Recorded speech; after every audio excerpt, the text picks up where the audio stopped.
Medak parliament సభ్యులు శ్రీ మాధవనేని రఘునందన్ రావు గారికి జన్మదిన శుభాకాంక్షలు. నల్లంగుండ నర్సింగౌడ్, రామచంద్రాపురం 112వ డివిజన్ ప్రెసిడెంట్, పటాన్చెరు నియోజకవర్గం.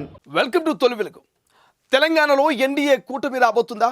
ఆ దిశగా బీజేపీ చంద్రబాబు సహాయంతో పవన్ కళ్యాణ్ని జత కలుపుకొని అడుగులు వేస్తోందా?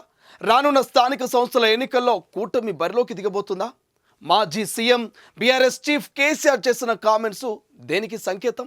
ఒక్కసారి ఆ స్టోరీ చూద్దాం. తెలంగాణలో స్థానిక సంస్థల ఎన్నికలు, అసెంబ్లీ ఎన్నికల వరకు ఎన్డీఏ కూటమి రాబోతున్నట్టు వస్తున్న వార్తలపై మాజీ CM BRS party chief KCR స్పందించారు. ఏపీలో పొత్తు లేకపోతే తెలుగుదేశం పార్టీ అధికారంలోకి వచ్చేది కాదు.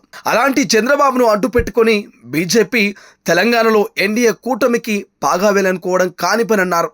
ఇక మాజీ ఎమ్మెల్యే కోరికంటి చందర్ గోదావరి నీళ్లగోస పాదయాత్ర ముగింపు సందర్భంగా ఎర్రవల్లిలోని ఫామ్ హౌస్లో కేసీఆర్ను కలిశారు. ఈ సందర్భంగా నాయకులు, కార్యకర్తలను ఉద్దేశించి కేసీఆర్ మాట్లాడారు.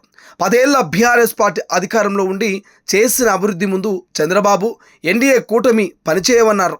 ఇక ప్రజలు మోసపోయి బీఆర్ఎస్ పార్టీని ఓడించారని, వచ్చే అసెంబ్లీ ఎన్నికల్లో బీఆర్ఎస్ ఒంటరిగా పోటీ చేసి అధికారంలోకి రాబోతుందంటూ జోస్యం చెప్పారు. ఏపీలో గత ఎన్నికల్లో చతికిలా పడ్డ చంద్రబాబు నాయుడు బీజేపీ, జనసేనతో పొత్తు పెట్టుకొని ఆ రాష్ట్రంలో అధికారంలోకి వచ్చారని, తెలంగాణలో చంద్రబాబును ప్రజలు నమ్మే పరిస్థితి లేదని కేసీఆర్ అన్నారు. అయితే అసెంబ్లీ ఎన్నికల్లో, పార్లమెంట్ ఎన్నికల్లో ఓటమి బీఆర్ఎస్ ఆత్మస్థైర్యాన్ని దెబ్బతీయలేదని, కాంగ్రెస్ పార్టీ చేసిన మోసపూరిత హామీలు, 6 గ్యారంటీలు ఉత్తవే అని ప్రజలు గుర్తించారంటూ కేసీఆర్ కామెంట్ చేశారు.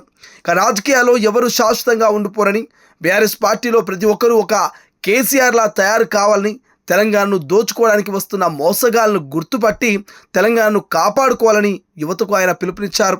కాంగ్రెస్ ప్రభుత్వ వైఫల్యాల్ని ప్రజాక్షేత్రంలో ఎండగట్టాలంటూ ఆయన కార్యకర్తలకు పిలుపునిచ్చారు. గత 10 ఏళ్లలో కాళేశ్వరం ప్రాజెక్టుతో రైతులకు నీళ్ళిస్తే ఇప్పుడు ప్రభుత్వం రైతన్నలకు సాగునీరు, కరెంట్ ఇవ్వకుండా గుండె కోతలు పెడుతుందంటూ ఆయన కామెంట్ చేశారు.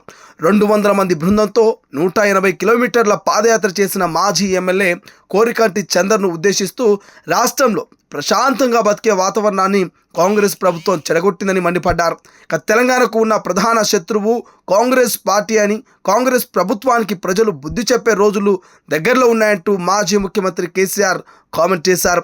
మరోవైపు కేసీఆర్ వ్యాఖ్యలపై అధికార కాంగ్రెస్ నేతలు కౌంటర్లు వేస్తున్నారు. 10 ఏళ్లు దోచుకొని పాలిస్తే 15 నెలల్లోనే ప్రజల ముఖంలో కాంగ్రెస్ ప్రభుత్వం చిరునవ్వు నింపిందంటూ కాంగ్రెస్ నేతలు ఇక కేసీఆర్కు ధీటుగా కౌంటర్లు ఇస్తున్నారు. ప్రపంచంలో ఏ మూల ఏ క్షణం ఏం జరుగుతుందో వేగంగా తెలుసుకోవడానికి తొలి వెలుగు వాట్సాప్ ఛానల్ని ఫాలో చేయండి.